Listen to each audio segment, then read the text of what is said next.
Het nou nie 'n ander kabelie.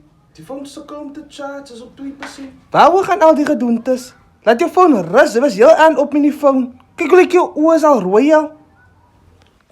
Ja, later vanmiddag geslaapie van mami. Is die TikTok goed wat jy heeldag kyk? Nee, mami. Nou is jy besig om te dobbel met die Betway goedes. Ek is 'n stupid, mami. Nou wat of jou so laat besig? As jy besig met die dark web goedes? Hou op, 5, mami. Jo, mami is toch besig aan my lewe. Nee, ek weet nie hoe kan jy vir jou oprukkie. Ek sê maar net wat ek sien. Jy loop met oë op die foon oor die pad. Jy ry met oë op die foon met die kar. Jy eet met oë op die foon. Asie, mami. Jy pie ook seker met oë op die foon. Asie, mami. Jy brille sop nat. Presies. Mami likes goed opmaak en sê dis ek. Is dit dan ek wat mispie?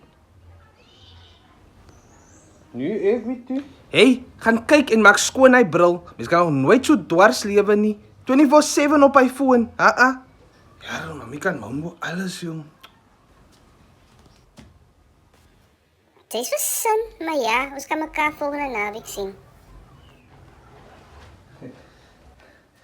Kan nie wag om jou te sien nie. Sy het uitgestaan oor die braai. Jo, my vriend gaan jaloers raak as hulle hoor ek en sy chat.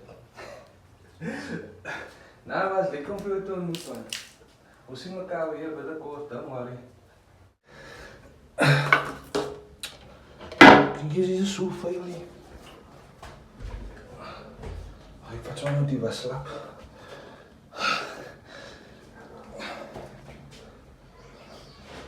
Daar so, gaan aanhoor, lousens.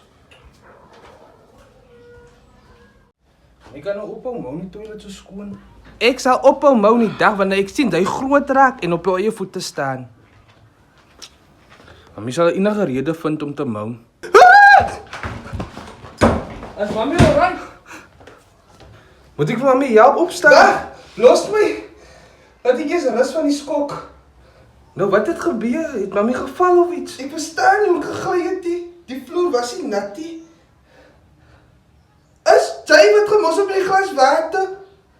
Van nie wil kyk wat jy doen nie. Jo, sorry mami. Sien jy? Jy altyd oop die foon. Wag totdat ek hier opstaan.